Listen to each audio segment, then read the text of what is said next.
Guys, good morning. Papakita ko lang sa inyo ang paggamit ng low voltage disconnect. Ito yung battery para mapangalagaan. Gamit ito sa battery para hindi siya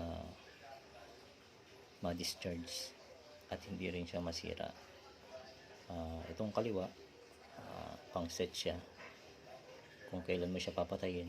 Tapos itong kanan naman na button, hysteresis siya. Kumbaga minus kung tawagin. Pag nilagay mo yung hysteresis na 5, ibig sabihin yan 12.6 iilaw ulit yung ating low voltage disconnect. Itong red light na to nagsisilbing, ibig sabihin active siya. Pag naging 12.1 to, sinet ko kasi siya sa 12.1, mamatay yung ating ilaw. Ngayon, lalagyan natin ng load para mamatay yung ating ilaw. Magbubuhay tayo ng ibang, patayin natin ang ating solar. Yan, namatay na. Tapos binuhay ko ulit yung charger.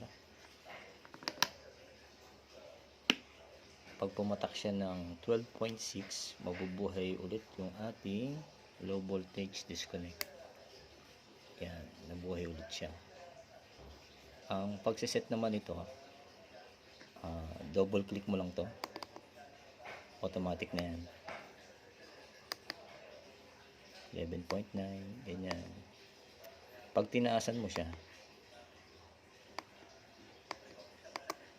mamatay siya kasi minus 5 ang ginamit nating hysteresis ay 5. Ngayon, pag i-adjust ulit natin yan, double click ulit.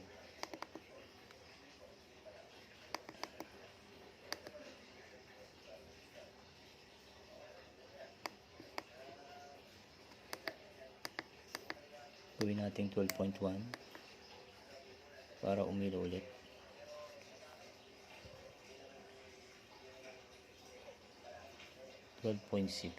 Ang pag-adjust naman itong hysteresis natin,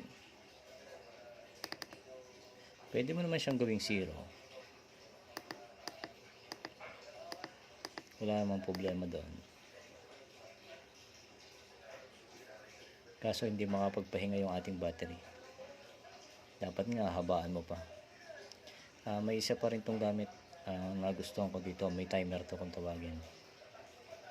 Pag na-disconnect siya, pwede mo siyang i-timer hanggang 10 minutes, 30 minutes o kaya 1 hour. I-click mo lang to ng matagal.